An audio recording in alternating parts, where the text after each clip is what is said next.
Good evening all student, मैं राकेश कुमार गुप्ता बलिया से। संविदा का आशय, इंटेंशन टू कॉन्ट्रैक्ट। भारतीय संविदा अधिनियम में ऐसा कोई उपबंध नहीं ऐसा कोई निर्विवाद है जिसमें यह कहा गया हो कि प्रस्थापना या उसका प्रतिग्रहण विधिक संबंधों के स्थापित के आशय से किया जाना चाहिए।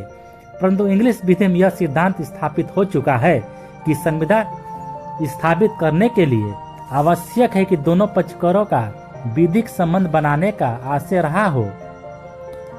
शुरू के एक वाद में यह कहा गया था कि संविदा फालतू समय की मजाकबाजी नहीं है जिसमें कि पक्षकार विधिक प्रभावों का कोई विचार नहीं रखते हैं।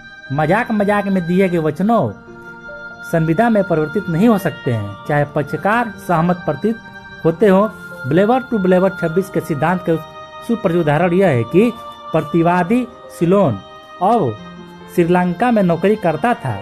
अपनी पत्नी तथा बच्चों के साथ इंग्लैंड गया था। जब वो वापस आने लगे तो ठीक न होने के कारण उसकी पत्नी को इंग्लैंड में ही ठहरना पड़ा। चलते चलते उसने अपनी पत्नी को वचन दिया था कि 30 पाउंड प्रति मास खर्चे के लिए भेजता रहेगा। कुछ समय के लिए वो इतने पैसे भेजता रहा कि फिर मतभेदों के कारण भेजना बंद कर दिया था। बाद में उनका तलाक भी हो गया था।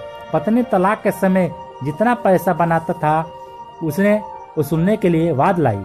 इस वाद को ठुकराते हुए लॉर्ड एटकिन ने सिद्धांत बताया कि पक्षकारों में अनेकों ऐसे करार हुआ करते हैं जो हमारी विधि के अनुसार संविदा का परिणाम नहीं रखते हैं।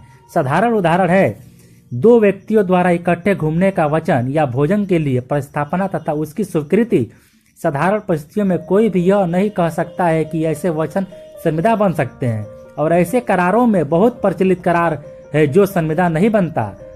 वह है कि पति पत्नी के समझौते, ऐसे समझौते संविदा नहीं होते हैं, चाहे उनके लिए कोई प्रतिबल क्यों न हो रहा हो। वे संविदाएं नहीं है क्योंकि पक्षकार ऐसा आशय नहीं रखते हैं।